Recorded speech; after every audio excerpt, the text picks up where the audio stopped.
కొలికపూడి నమ్మి చాలామంది ఉద్యమాన్ని ఇంత పైకి తీసుకెళ్తాడు, అంత పైకి తీసుకెళ్తాడు, ఇతను ఇంత గళం విప్పగలుగుతాడు, రైతులతో మద్దతుగా నుంచోగలుగుతాడు అని చెప్పి నమ్మి కోటాను కోట్లు అమరావతి ఉద్యమంకి డబ్బులు వేయగా దాంట్లో ఫండ్ మిస్మేనేజ్మెంట్ కూడా జరిగిందని చెప్పి చాలా ఆరోపణలు ఉన్నాయి ఇతని పైన.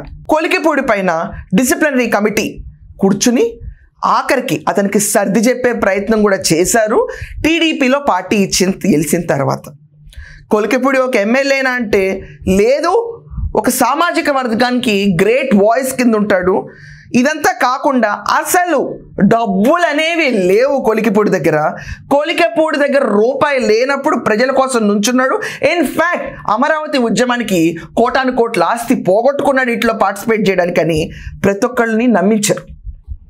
ఇదంతా కాకుండా దీనికి ముందు వైఎస్ జగన్మోహన్ రెడ్డికి సపోర్ట్గా ఉన్న కొలికలపూడికి సాక్షిలో కూర్చుని చేసిన డిబేట్లన్నీ క్లియర్గా క్లెవర్గా వాటన్నిటినీ తుడిపేయించి అసలు ఆ ట్రాక్ రికార్డ్ అనేది ఎక్కడా లేకుండా కొలికపూడి ఫ్రెష్ బ్రాండింగ్తో పొలిటికల్ ఎంట్రీ ఇవ్వటమే తన ఎజెండాగా పెట్టుకుని తిరువూరు నుంచి కంటెస్ట్ చేయడం కోసం టీడీపీలో జాయిన్ అయ్యాడు.